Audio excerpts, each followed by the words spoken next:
GST கூடுதல் இயக்குனர் பிறப்பித்த ஆணைக்கு தடை விதிக்கப்பட்டிருக்கிறது. கூடுதல் மின் உற்பத்தி, பகிர்மானம், கொள்முதல் 6.97 கோடி ஜிஎஸ்டி செலுத்த பிறப்பித்த ஆணைக்கு தடை விதிக்கப்பட்டிருக்கிறது. அண்மை செய்தியை பார்த்து வருகிறோம். ஜிஎஸ்டி கூடுதல் இயக்குநர் அனுப்பிய நோட்டீஸுக்கு தடை கோரி மின்சார ஒழுங்குமுறை ஆணைய செயலாளர் வீரமணி தொடர்ந்த வழக்கில் இந்த தடை பிறப்பிக்கப்பட்டிருக்கிறது. கூடுதல் விவரங்களை செய்தியாளர் ரமேஷ்குமாரிடம் கேட்கலாம்.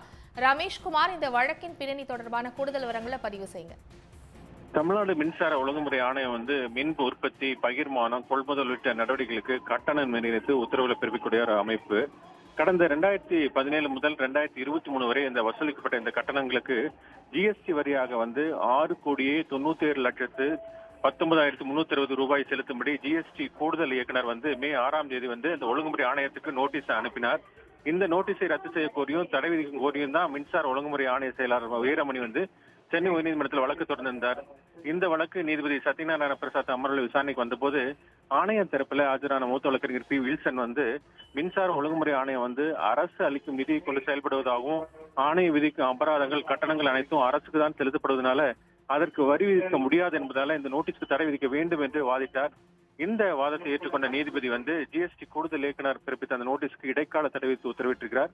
மேலும் அந்த மனுவுக்கு பதிலளிக்கும்படி ஜிஎஸ்டி கூடுதல் இயக்குனருக்கும் கூடுதல் ஆணையருக்கும் உத்தரவிட்ட நீதிபதி விசாரணையை ஜூலை 1ஆம் தேதிக்கு ஒத்திவைத்திருக்கிறார். தகவல்களுக்கு நன்றி ரமேஷ்குமார். உடனுக்குடன் செய்திகளை தெரிந்து கொள்ள சன் நியூஸ் பெல் ஐகானை கிளிக் பண்ணுங்க.